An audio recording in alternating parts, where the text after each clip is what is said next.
മനീഷ് മഹിപാൽ നമ്മൾ മിഥുന്റെ നാട്ടിൽ അന്വേഷിച്ചപ്പോ ഒരാളില്ലാതെ മിക്കവാറും എല്ലാവരും മിഥുനെ കുറിച്ച് ഒരേ അഭിപ്രായമാണ് പറയുന്നത്.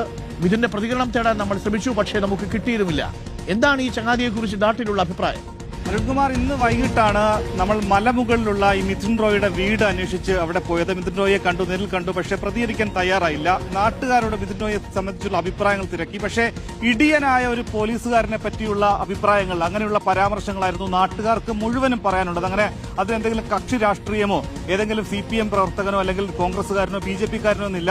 എല്ലാ നാട്ടുകാർക്കും മിഥുൻ റോയിയെ പറ്റി പറയാനുള്ള ഇടിയനായ പോലീസുകാരൻ. 2020 അച്ഛന്റെ മരണത്തിന് ശേഷമാണ് ആ ജോലി മിഥുൻ റോയിക്ക് ലഭിക്കുന്നത്. അതിനുശേഷം പിന്നീട് CPO ആണെങ്കിൽ കൂടി നാട്ടിലുള്ള സകലമാന ആളുകളെയും ഏതൊരു വിഷയത്തിനും ഇടിവള്ള ഊരി ഇടിക്കുന്ന ഒരു സ്റ്റൈലാണ് മിഥുനുള്ളത് എന്ന പ്രതികരണമാണ് നമുക്ക് ലഭ്യമായിട്ടുള്ളത്. 2024 ഏപ്രിൽ മാസം 29-നും അവിടെയുള്ള ഒരാളെ ഈ വാഹനത്തിൽ മിഥുൻ റോയ് വാഹനത്തിൽ പോകുന്ന സമയത്ത് റിവേഴ്സ് എടുത്തപ്പോൾ ഒരാളുടെ കാലിൽ കൂടി ആ വാഹനം കയറി.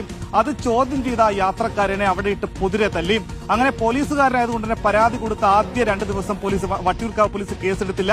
പിന്നീട് 3-ാമത്തെ ദിവസം മിഥുൻ റോയ്ക്കെതിരെ വട്ടിയൂർക്കാവ് പോലീസ് കേസെടുത്ത് 2024 ഏപ്രിൽ മാസം 19-ാം തീയതിയാണ്.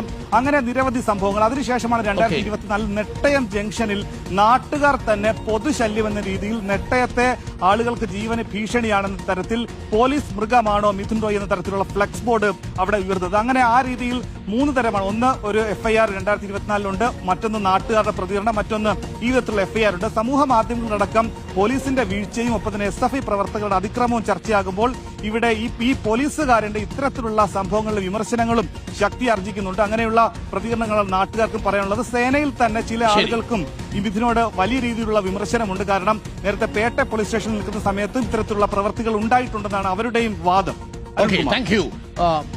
മനീഷ് മഹിപാലാണ് കാര്യങ്ങൾ അന്വേഷിച്ച് പ്രേക്ഷകരിലേക്ക് വാസ്തവം എത്തിച്ചത്. അപ്പോൾ പ്രിയപ്പെട്ട പ്രേക്ഷകരെ, ഇതാണ്